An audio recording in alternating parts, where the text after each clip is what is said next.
Yosh les sushis. Oui, c'est la fin d'une saison. Je sais, c'est triste. Surtout vu la saison de malade qu'on vient d'avoir. Mais ça veut aussi dire qu'une nouvelle saison va débuter. Et pour vous, je me suis chargé de trouver les animes à regarder pour cette saison qui s'apprête à débuter. Et juste avant que la vidéo ne commence, j'ai créé un Instagram pour la chaîne YouTube. Et normalement, un concours y est disponible. Il vous suffit de commenter ma dernière publication et de me follow. Logique. Et like cette vidéo s'il te plaît. On reprend. On va commencer par un film d'animation, Hello World. Malgré un synopsis vachement court, cet anime a su retenir mon attention. Naomi Katakagi est un jeune lycéen, et un jour il va faire la rencontre de son lui, mais de son lui du futur, plus précisément de son lui de dans 10 ans, et ensemble ils vont essayer de sauver la vie de Ruri, une camarade de classe à laquelle Naomi tient beaucoup. Cet anime a l'air vraiment très prometteur, et il me fait énormément penser à Steins Gate par son aspect voyage dans le temps, à surveiller de très près. Pour le deuxième et dernier film dont je vais vous parler dans cette vidéo, c'est une valeur sûre. Pourquoi? Il a été fait par les créateurs d'Anohana, à qui j'ai mis un 10 sur 10, et qui a été grandement apprécié par la communauté. Et ce film, c'est roulement de tambour.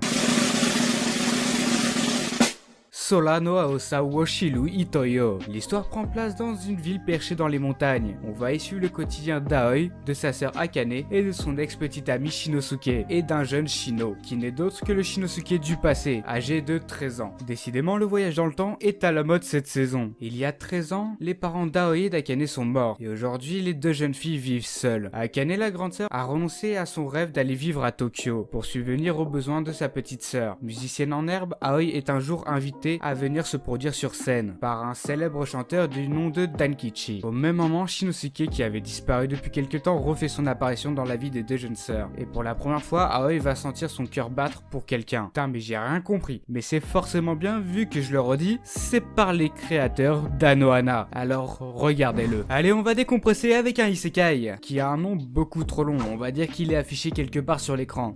Par contre, disclaimer, c'est un isekai, et vous savez ce que ça veut dire. On va kiffer sur des filles aux oreilles de chat. Non, j'ai aucun problème. Synopsis. On va suivre 7 lycéens qui, suite à un accident d'avion, sûrement un crash, en même temps, avec un avion, tu peux pas avoir beaucoup d'accidents différents. C'est sûr, c'est pas avec un avion que tu pourras faire le coup de la panne. Ça marche pas. Tu te vois au-dessus de l'Atlantique. Mince, j'ai plus l'essence. Je me suis encore perdu, c'est ça? Ces 7 lycéens se réveillent dans un monde où la magie et les hommes bêtes existent. Ouais, des filles aux oreilles de chat. Laissez-moi dans mon délire. Malgré cette situation où la plupart céderaient à la panique, ils y construisent une centrale nucléaire dans un monde sans électricité et contrôlent l'économie d'une grande ville en très peu de temps. Mais c'est quoi ces ados, ils ont grandi en Corée du Nord ou quoi? De plus, ils déclarent la guerre aux nobles corrompus.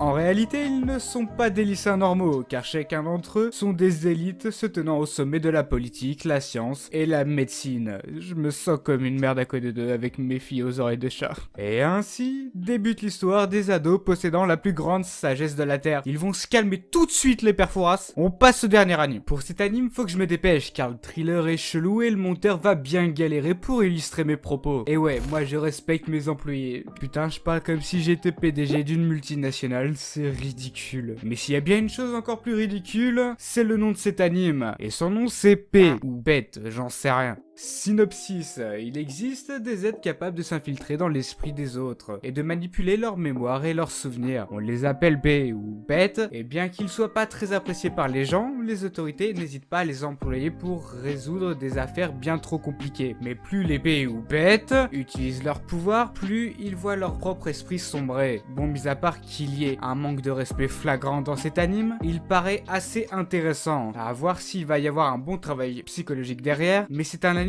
que je vais suivre assidûment. Donc si ça vous intéresse de participer à un concours, vous avez qu'à venir me suivre sur mon Instagram, et je compte en organiser assez souvent. Et sur mon Instagram, vous pourrez aussi retrouver les actualités de la chaîne, ou même des informations sur les prochaines vidéos. Donc n'hésitez pas à venir me follow sur Insta, ça me ferait très plaisir. Pour cette saison, je ne compte pas suivre autant d'animes que la saison dernière, si on ne compte pas les nouvelles saisons, comme Nanatsu no Taizai, que je vais suivre assidûment. J'ai essayé de vous présenter des animes que je n'ai pas eu sur YouTube Manga Game, ce qui n'a pas été facile. Donc si vous voulez récompenser mon travail, n'hésitez pas à liker, partager et vous abonner. Moi je vous dis, sayonara les sushis.